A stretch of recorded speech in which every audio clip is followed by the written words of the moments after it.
Okay, everybody, thank you so much for being here. We're really excited to have you.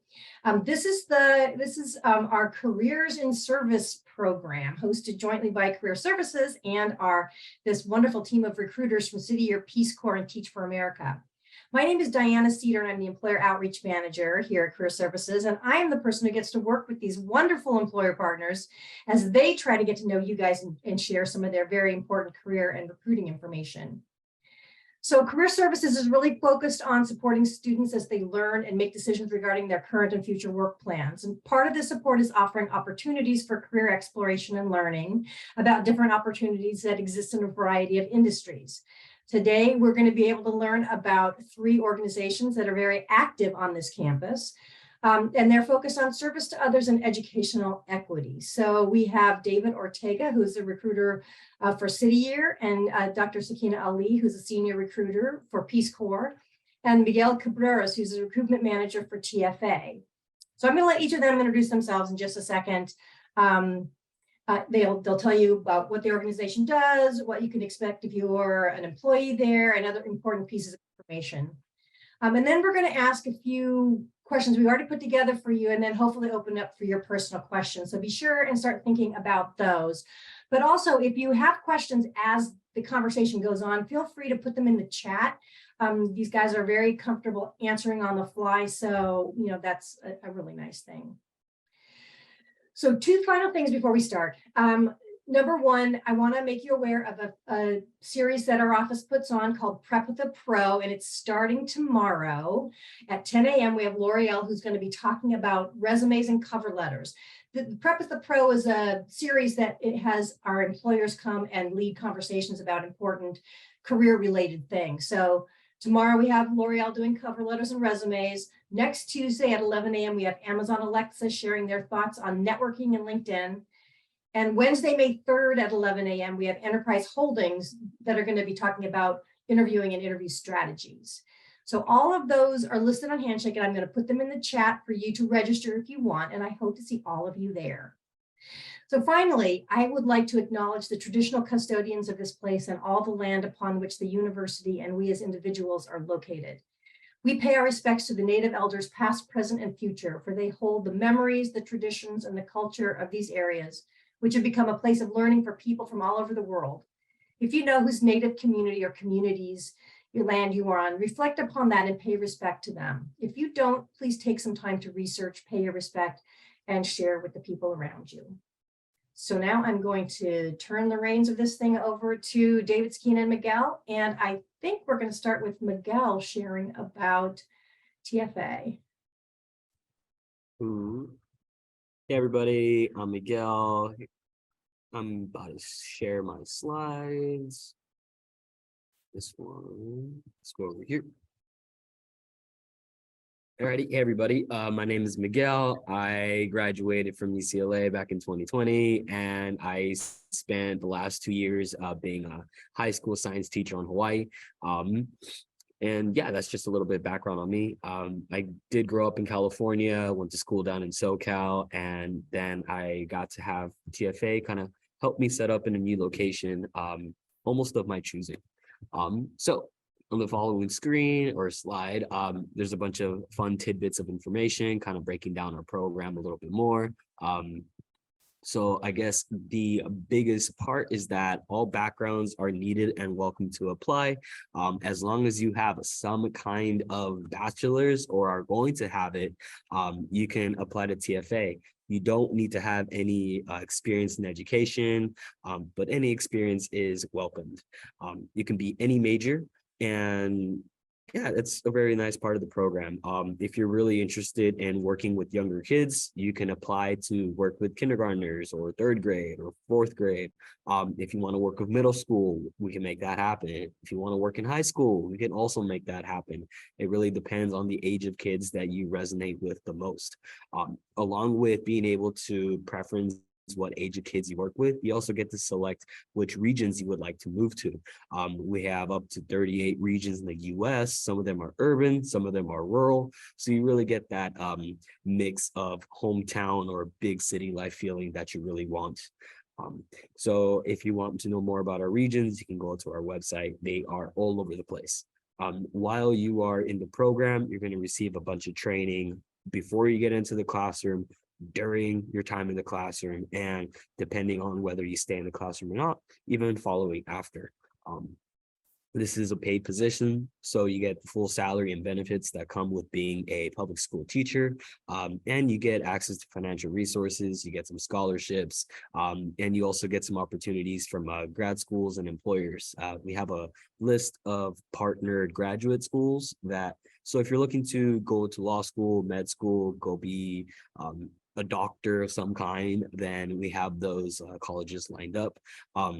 On top of that, you don't have to be a teacher forever with our program. You build a lot of leadership, you build up that resume.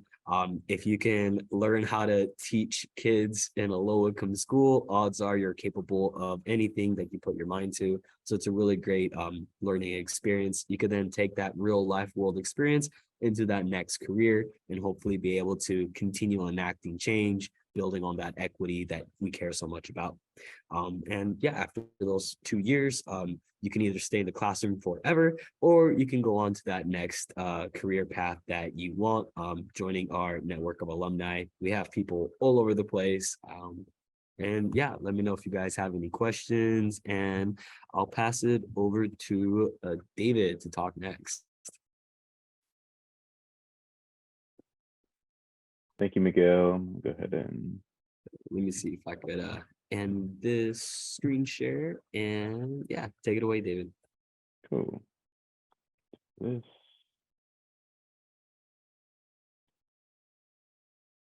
All right, y'all. Thank you for having me. My name is David Ortega. My pronouns are they, he. I'm a recruiter for an organization called City Year. We're a social justice education nonprofit.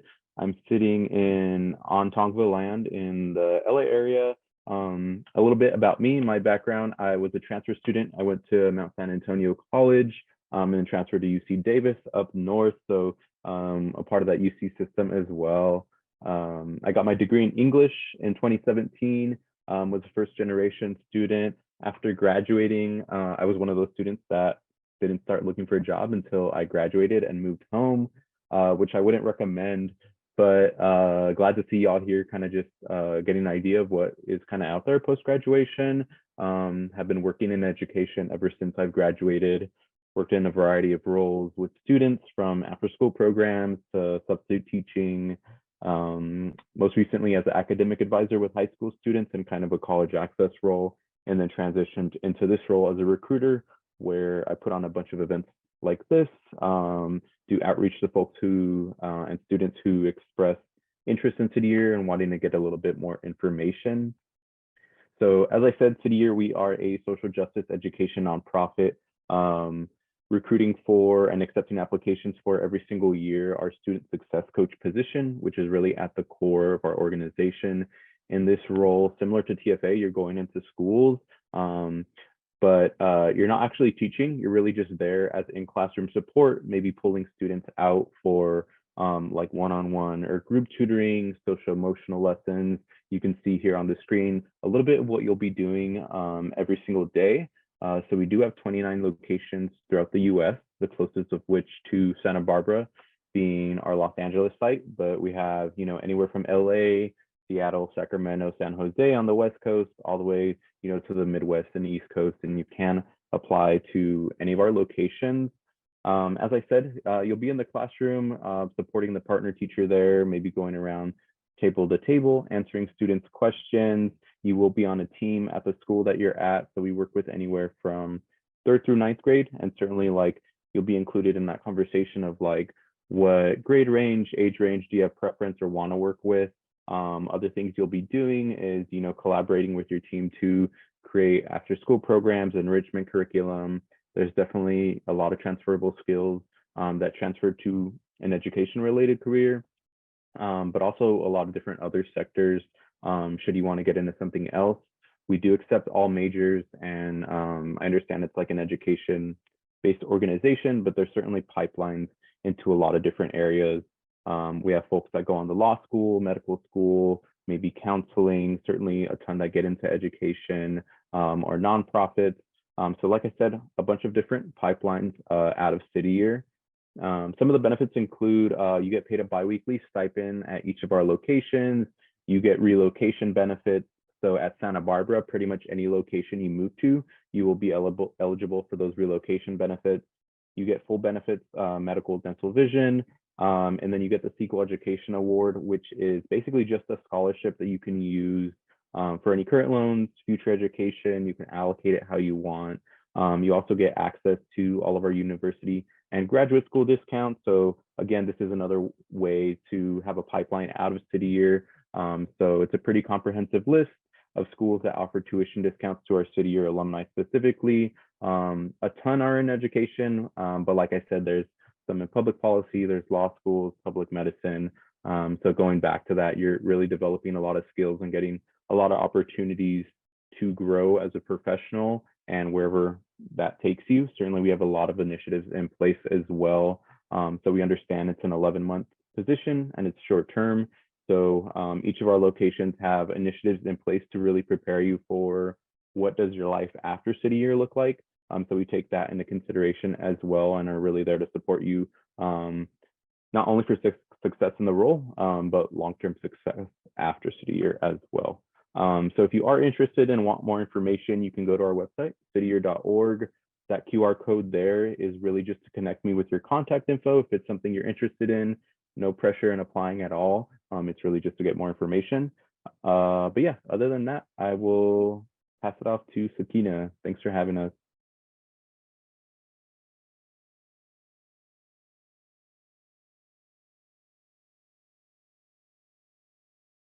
Hello, everyone. Welcome. Revit. Menezvate Sakina Ali, Duje Priemno. That means hello, my name is Sakina Ali. It's nice to meet you all. I am so excited to be here because I feel like City Year and TFA are here for like the local level and the national level, and then Peace Corps is the international level. So serving in the Peace Corps is a 27-month commitment to serve in communities of need. And we have 6 different sectors that we serve in. Education being our largest, a lot like City Year and TFA, where we send English educators, English language educators, as well as math and science teachers. But we also have 5 other sectors. So we have youth development, agriculture, environment, and health. And community economic development. So those 6 sectors are determined by what you want to do in the future and what you enjoy doing and maybe what experience you already have.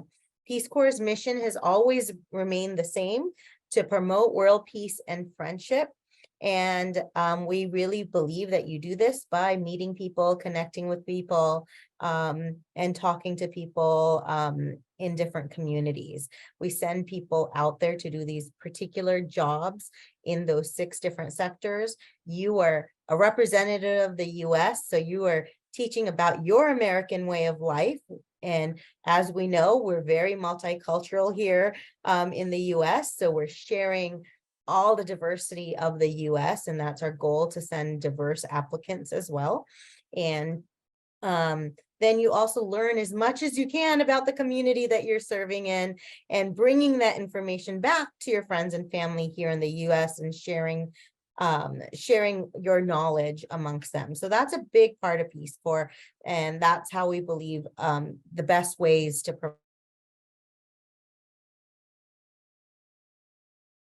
so everything is taken care of. You're down to transportation, housing, living, food, water, medical expenses. They, schedule, you're there for 27 months. So they schedule your annual visits, your 6-month dental cleanings and all of that too. And the other benefits are that you get language training. So the first 3 months is language training. It's pretty intense. You learn the language of the community that you're going to be living with and working with. And you get cultural training, health and safety training, as well as job training. So you get quite a bit of information. Sorry, can you still hear me? Good. All right, great. I know it looked unstable for a moment. So And so there's quite a bit of training that happens at the beginning, but there's also training in between, in the middle, with language refreshers as well as job refreshers as well. So there's quite a bit of robust opportunities there. Doing City Year and TFA are great ways to kind of get your feet wet and make yourself even more competitive for the Peace Corps. And also, I wanted to let you know that we have very similar benefits afterwards too, for completing your service. So we get, even though you don't get paid a salary, you do get a monthly stipend to pay for all of those expenses that you have. And on top of that, you get $10,000 for completing your full service, a little bit over $10,000. We call it a transition fee or a readjustment allowance to be able to readjust to life back in the US. You also get graduate school benefits. So it's 25 to 100% tuition off our partner programs. I love that one. I love talking about it because I got a full tuition taken off for my grad school, and then it's a lifetime benefit. So later on I went to do my doctorate program, and that too was 25% off, which was really helpful because I was not making enough money in education to pay for even more education, right? But it was nice to have that opportunity to further my education a little bit easier than having to pay for all of it myself. I served in Ukraine, and people usually go like, oh my gosh, really? Yes, I served in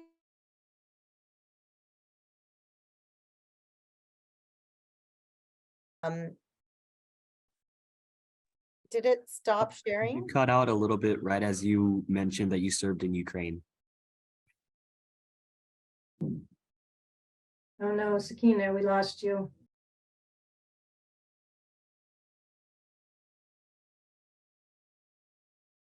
I know she's going to be back. Oh, she's going to come back in. Oh, wait, there you are. You're back. Am I back? Can you hear You're me? back. Okay, sorry about that. I don't know what's happening, but so I served in Ukraine. I know it's a little people get there's a shock factor, like, really, you did? And yes, it was in 2004, 2005. It was during the Orange Revolution. Times were different. I have such great ties to a lot of family because we do live with a host family for the first initial part, to be able to get adjusted to the community and life out there. And I talk to them quite often, 2 times a day when the war first started, and I'm still in contact with them. But it makes you appreciate what we have here in the US, our lives here. But it also makes you more worldly in the sense that you understand conflicts in different countries and around the world. So Peace Corps has been so fulfilling. And one of those things that you never forget because it was such a different type of experience of living in that different culture and community, which, is also a part of TFA and City Year if you're, joining a different community, which is great because we all have that in common. It is for people who have at least a bachelor's degree or 5 years of professional work experience under their belt. And on this slide, there's just some helpful links. Feel free to take a picture of that. And also, if you are interested in learning more and connecting with me, because that's what, as a recruiter, that's what I do. I help you get accepted into the Peace Corps. And I will review your resume and motivation statement, even do mock interviews, and get you through that whole process. I'm here to help. I had an amazing time that just catapulted my career and my professional life from doing Peace Corps, that I just want everyone else to have the opportunity to do something like this. And, I want everyone to get through it. So I help as much as I can for people to really get through that application process and be sent off on their own journey. So thank you for having me, and I'm excited to share more in the next few minutes.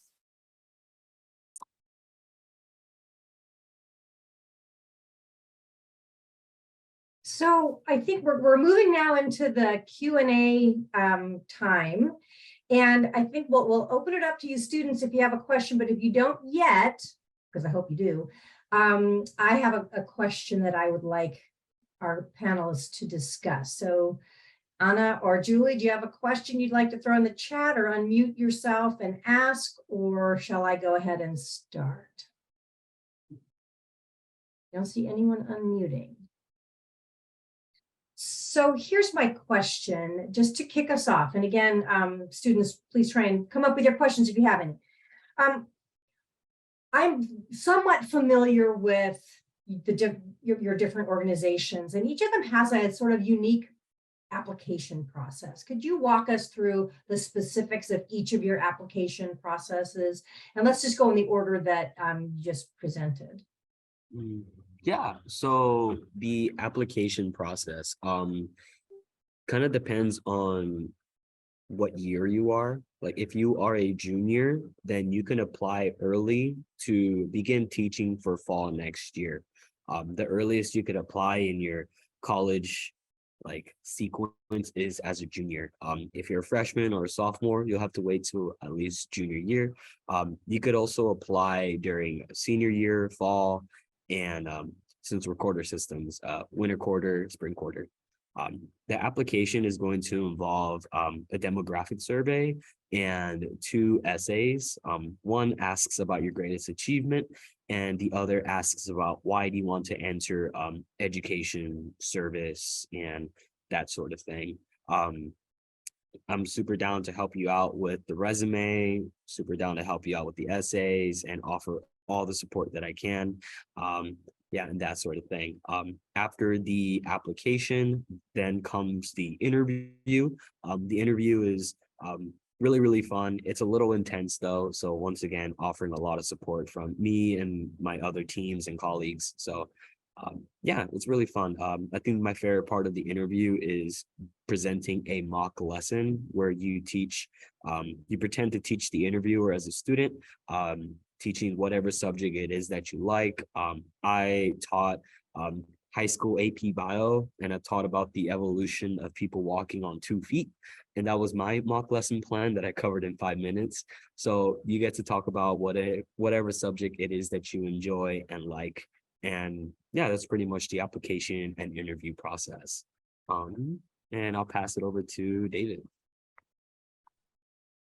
Thank you, Miguel. Yeah, so with City Year, our position, since it is full-time Monday through Friday, it's typically taken after folks graduate. So maybe that senior year is when you're applying. We typically encourage folks to meet with a recruiter like myself for a few reasons, just to, you know, make a more informed decision of like, is this what you want to do or not? Within that 11 months, it's a big time commitment. So it's about 50 to 60 hours a week.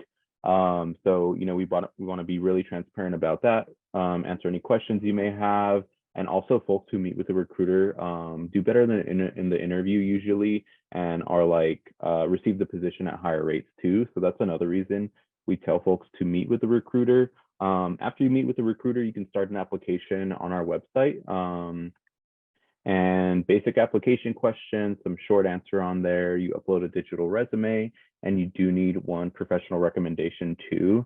And as the recruiter, I'm really there to support you through the whole application process too. So similar to Miguel and TFA, definitely open to like reviewing your resume or your application before you submit it. Can definitely help you prepare for the interview as well.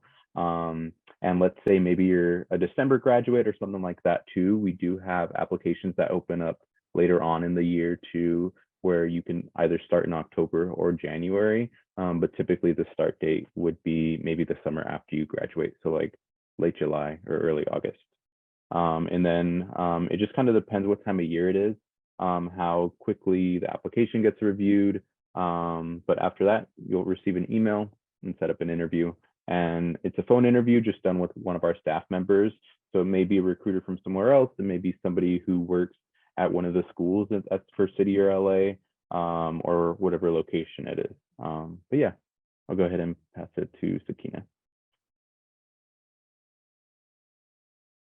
Yes, so Peace Corps has a little bit more lengthy of a application process just because you are going international.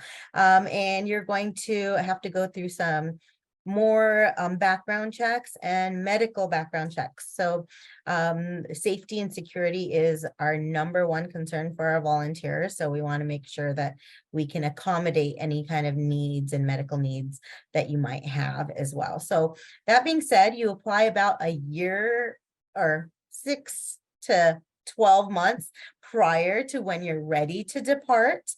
And we do have a quarterly deadline for our position. So for example, if you're graduating in May or June of 2024, then June of 2023 is a good time to start looking at our positions. We have 2 ways to apply.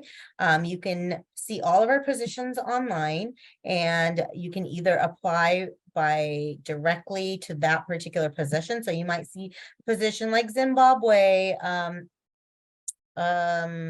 environmental promoter position, right? And that might be something that you are really interested in, and you see the description and you're like, nope, that's it, I want to do that one. So you can apply directly to that position. Otherwise, if you are, more open and you're ready to serve wherever you're needed most, you can apply that way, where it's a serve where needed most application, and you submit your application through that way. And whichever way you apply, you still have preferences that you can fill out, and you can say, okay, even though I'm applying to this particular position or to serve where needed most, these are like my top 5 preferences if possible, right? So that kind of gives someone a little bit of direction on where to look for you. So especially you want to give preferences on your sector, what kind of work you want to do, whether it's the education sector, environment, agriculture, community economic development, health, or youth development. So if it's one of those sectors, or even location, so you can say which continent maybe that you prefer as well. Also, if you have language background, that can help, especially in a Spanish speaking country. They do want Spanish speakers. And then if you have French background, maybe some French speaking in some of the African countries, as well as other Romance languages. The requirement for Peace Corps is 18 and over, US citizen, and either a bachelor's degree or 5 years of work experience. So I always tell people the best time to apply is probably the beginning of your senior year to get that application in. All the applications that are online will say what day that they depart and when you will know that you got in as well. So that way you can plan your next portions. I said earlier that I help out with the, resume, motivation statement, interview, and all of that. So you can connect with me on those things. And the other thing that I wanted to just say about the application process, it again takes a little while to get through. But once you have your resume and motivation statement, it takes probably half an hour to upload everything and, send in your application. But it's the stuff that happens after that is what takes a little bit longer. And that's why it's 9, we suggest 9 months ahead of time, because you'll have to go and get medical background checks, which are reimbursed now.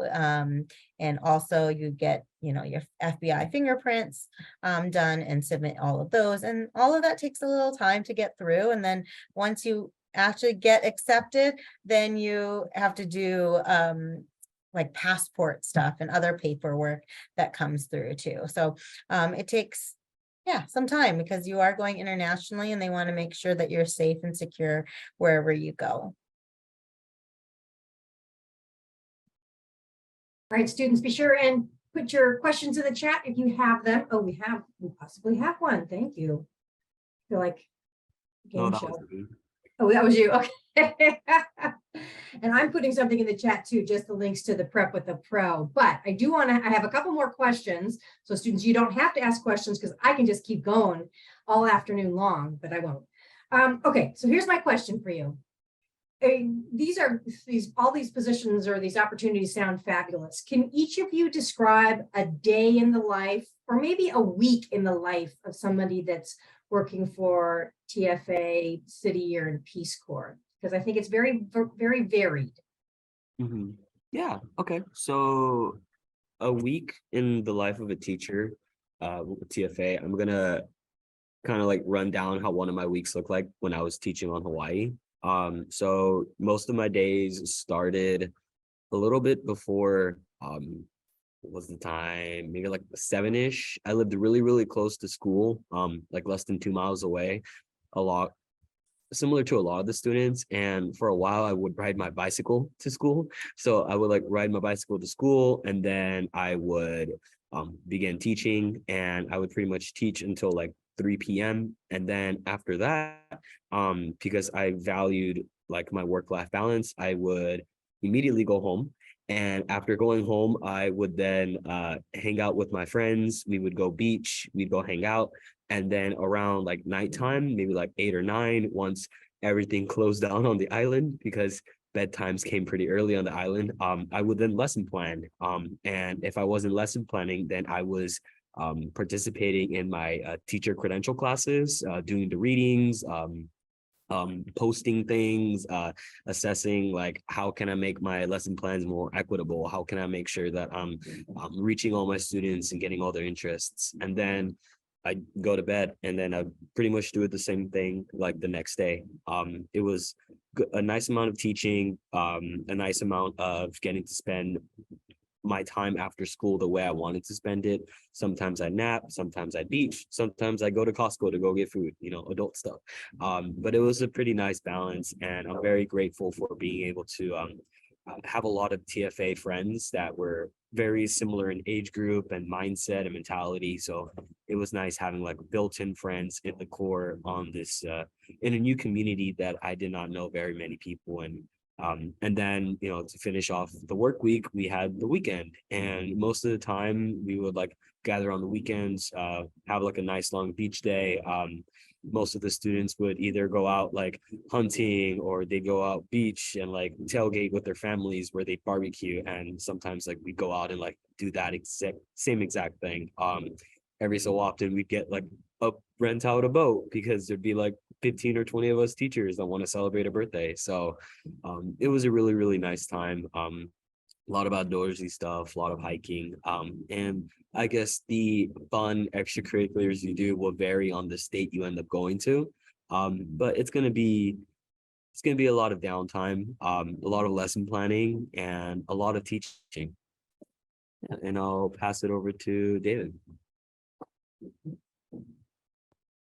Yeah, so a day in the life of like a student success coach with City Year. As I mentioned before, it's a pretty big time commitment. So they're about 10-hour days.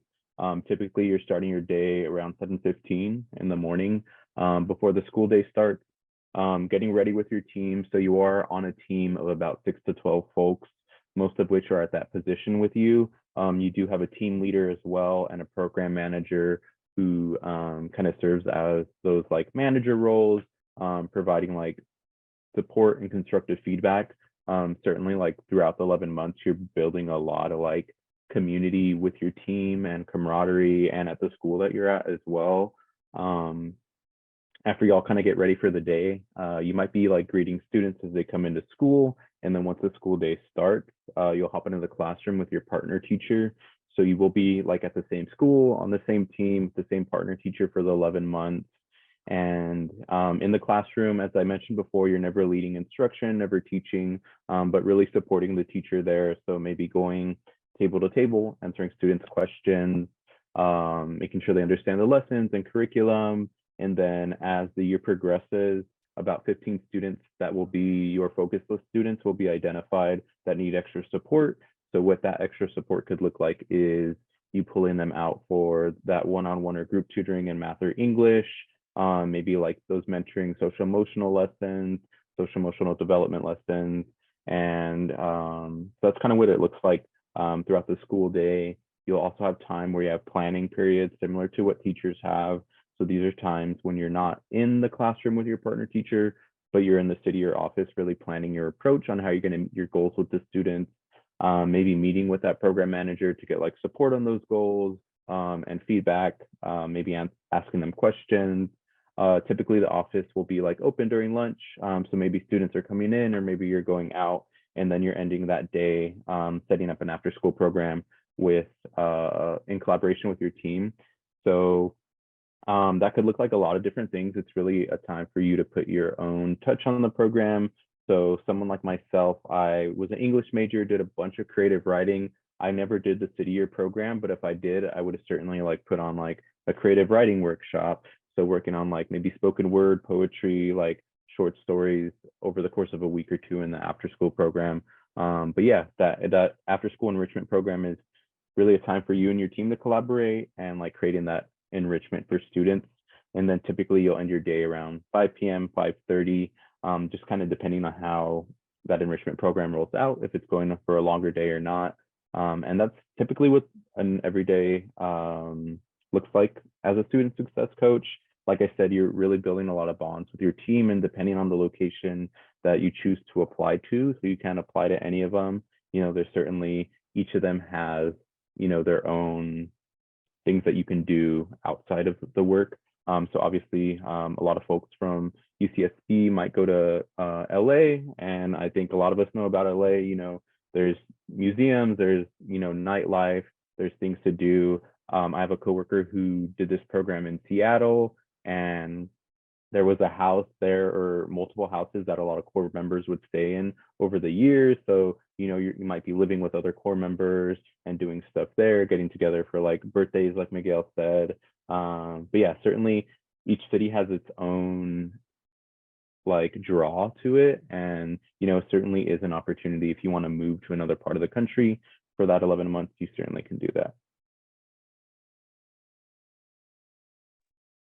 So this is a really hard question to answer for Peace Corps, because Peace Corps has those 6 different sectors. So a day in a life is different for each person. I will say it's a lot less structured than probably City Year and TFA, except for the education sector. Of course, the education sector is a little bit more structured, just because they have class times, school days. You kind of know when the school hours are, so you know that you'll be teaching about 20 hours a week. And then after school, it's kind of up to you to create a schedule. Some of the other positions, like in the community economic development sector, it might be where you're working with an NGO and you're there from 9 to 5 every day. Or if you're working in the agriculture sector, maybe you have farming chores in I don't want to say farming chores, but you help out with the farmers doing their chores. That might be every day, because if you're in animal husbandry, you have to feed the animals every day. So it might be a few hours every day, and then you have like the whole afternoon off. It kind of depends, again, on which position it is. So there's no typical day. It's also a little different in the sense that you might not have another volunteer anywhere close to you. You might be in a rural area where there's no other American next to you. But there might be a city that is neighboring, or maybe an hour drive away, that there's another volunteer that you can connect with. We say it's a 40-hour-a-week job. So that's what you're doing, is 40 hours a week. But you're pretty much connecting with your community even outside of that 40 hours. And I count that as part of your job, even though it's not required though, but you meet people, you start, doing other things. So we have our primary projects, which again is in one of those 6 sectors, but then you have these secondary projects that, as you're meeting your community and learning about their community and learning about what their needs are, you might add other things. So you might add, in whatever sector you're at, you might add some English conversation club classes or something, or resume writing things, or we did English through film, and we just watched movies once a week and discussed them and talked about them, and then other things would come up. So I did a community garden, which had nothing to do with my education sector. So like every day for me was completely different. There was no typical day because I was going from one school to another school. Sometimes I would just stay at home and work. And I got to help create my schedule. So that's why I would say there's not everyone has a typical day because they are creating their schedule. Some people want to create a structure, so they will create that structure and make their, make their day very much more structured than others. And Peace Corps will help you figure out what is the best way to serve your community and what kind of structure that will have. That being said, I know that Miguel and David talked about what they do during their free hours. You do have a lot of free hours. I learned to read during that time. I say that jokingly because I feel like prior to Peace Corps, I never had time to read for just fun. I always had to read for school and get this done and this assignment. And Peace Corps allowed me just to read for fun. And I felt that joy, which I hadn't gotten for a long time. Not since like elementary school where I got to choose my own books and have fun reading time. So I got to do that. I also met up with other Peace Corps volunteers too on the weekends, or we would go on trips together.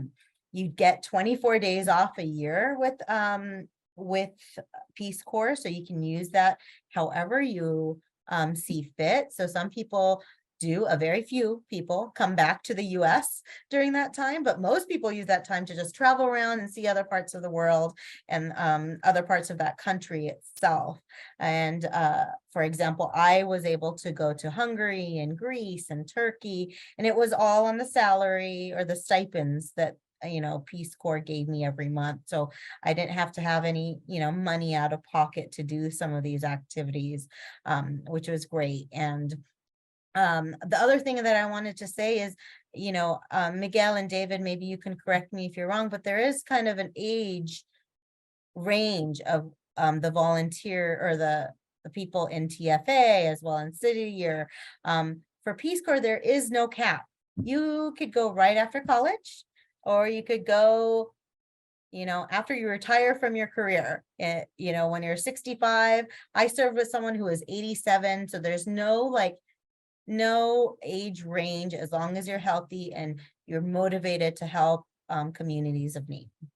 So that's another exciting thing. So that's why I was saying earlier, doing City Year or doing TFA would make you an amazing candidate for Peace Corps.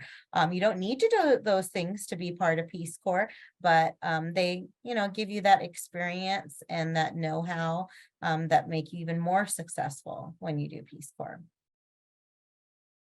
Did I get that right, Miguel and David? Is there an age limit for you guys?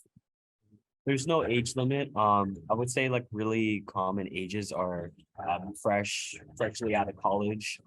Sometimes a couple years out of college, like you guys try out like a job in your proposed field, like you do econ, you work at Deloitte, you don't like it, and then you go to TFA.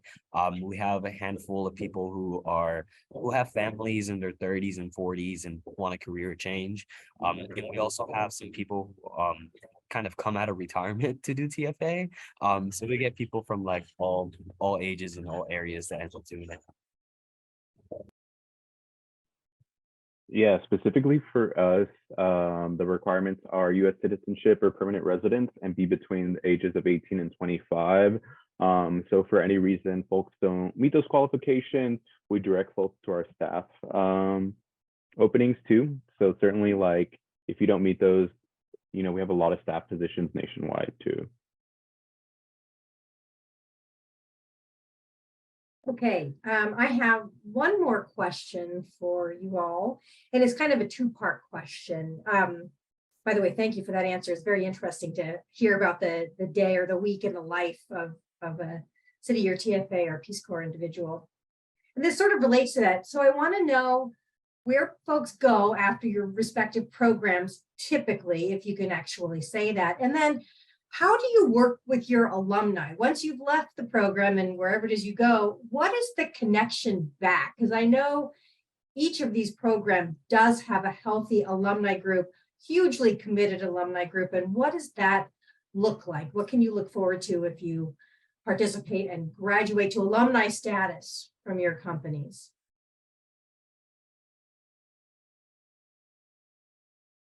Oops, you're muted. I'm gonna leave my camera off because I'm on the move right now. But kind of like what it involves when you're an alumni. First of all, you're gonna have all your alumni homies that you can continue to like live with or move away with. A lot of alumni of TFA, once they're done with their second year of teaching, actually continue within education. They stay for a third year, if not longer. So that's one of those involvements. Along with that, we have like the partner graduate schools. So we have law schools, med schools that like TFA applicants. So you can apply to those schools, you might get in, or you might have like higher chances of getting in just because of that. On top of that, we have connections everywhere. So if you're trying to go into politics, we have a lead program. If you're trying to get more involved with like other policy, then we definitely have other connections there. Yeah, a lot of fun stuff that come with being an alumni. And I'll pass it to David. No, I've actually been with Ryan. Yeah, for us, as I mentioned before, definitely a lot of different pipelines out of City Year. I would say definitely most folks want to get into education in some shape or form. And I would say if you are considering education, someone who's like gone through that and held a lot of different positions, like definitely get experience working in a school. There's a lot of ways to be an educator, whether that's teaching, whether that's counseling, an out of classroom position, administration. So a lot of our folks do get an education. As I mentioned, we do have folks that go on to law school or medical school. There's all those university and graduate school partnerships. That's in a wide variety and range of schools, from education to public policy, law schools, medical schools, as I said. So certainly a lot of different pipelines out. As far as connections with our alumni, we do have, a pretty hefty list of alumni that go through the program every single year. 2,000 to 3,000 folks nationwide are going through the program. So there's certainly that connection there. I will also say over half of our staff nationwide have served in this program. So there's definitely that pipeline to becoming a staff member. But I think it also speaks to like that we all kind of just believe in the organization and kind of our mission as well. So some folks may go through the student success coach role, start something else, come back to City Year. So there's definitely that pipeline as well. Some of the other things we do for our folks is like we're putting on a career fair for all of our LA core members to meet with like prospective employers and graduate schools for next steps. So certainly that's like one of those initiatives that's in place. Connect folks with our board members, or if you would like mentorship, there's that opportunity as well. But I think certainly being a part of City Year, Peace Corps, TFA, these are like historic programs that have a lot of alumni. So you never know when you're applying to something and somebody sees, oh, you were part of Peace Corps, you were part of TFA, I did that during this year too. And I think you might be surprised at how many people that you see in your professional career that have gone through a lot of these similar programs. And, sometimes it just takes that one person recognizing that name and they pull your resume and they're like, okay, we're going to interview you. So there's definitely those benefits. I was listening to both of you and I totally forgot what the question was. What happens afterwards, right? So much. Just like Miguel and David said, that there's those opportunities of education, going into higher ed. Those are definitely big things, and it's a lifetime opportunity. So you don't have to do it right after you come back from Peace Corps. You can do it a little bit later, and we have all the gamut of different pipelines and avenues for education, from medical to teaching to international relations, business, everything. So there's quite a few opportunities that way. We also do a non-compete eligibility that you get for 1 year after that you're complete your Peace Corps experience.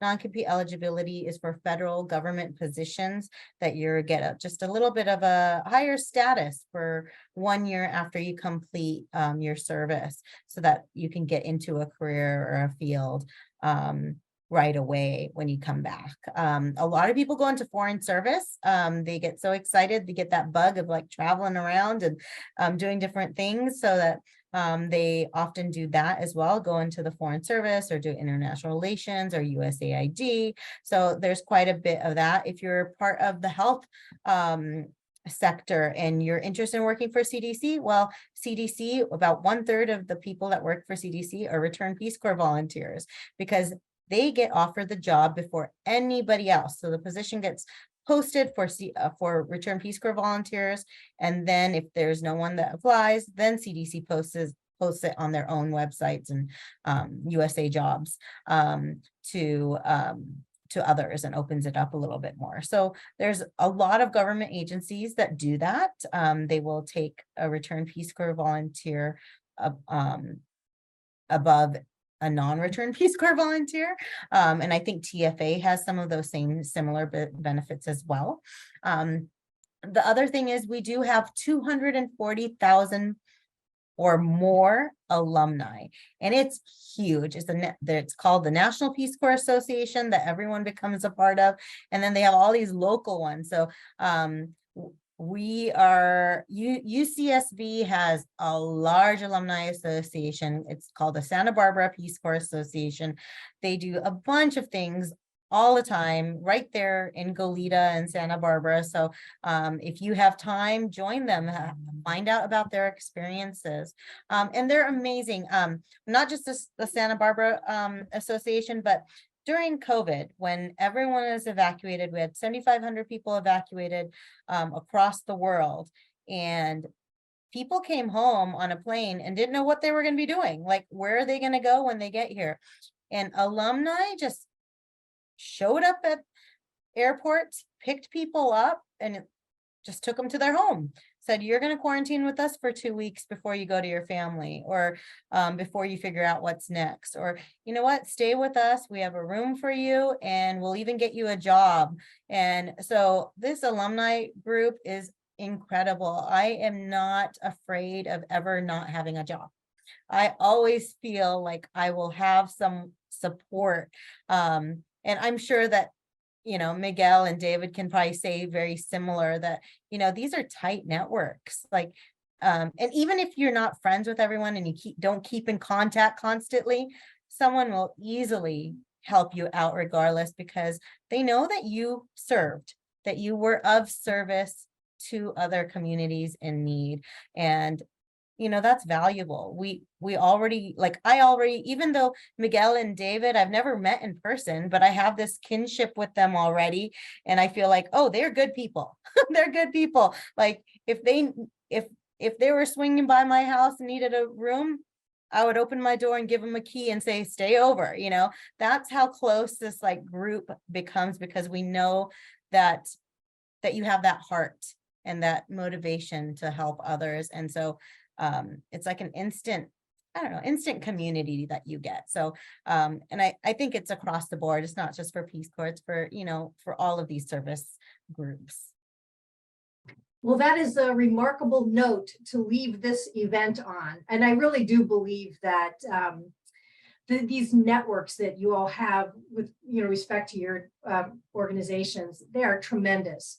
And they do, you know, people do see those names and they do pull the resumes, and that's really a wonderful thing. And then of course Sakina, with all the, you know, showing up for everybody, I think that's the case across the board, and that's wonderful. So anyway, thank you for being here, presenters. We so appreciate your support as recruiters here at UCSB, and thank you Anna and Julie for attending this event. Hope you got a lot out of it. Tell your friends about it. Come to Career Services, and I've got this on recording so that they can check it out. And yeah, we really appreciate everybody being here. Thank you so much. And I'll give you 2 minutes back from the hour.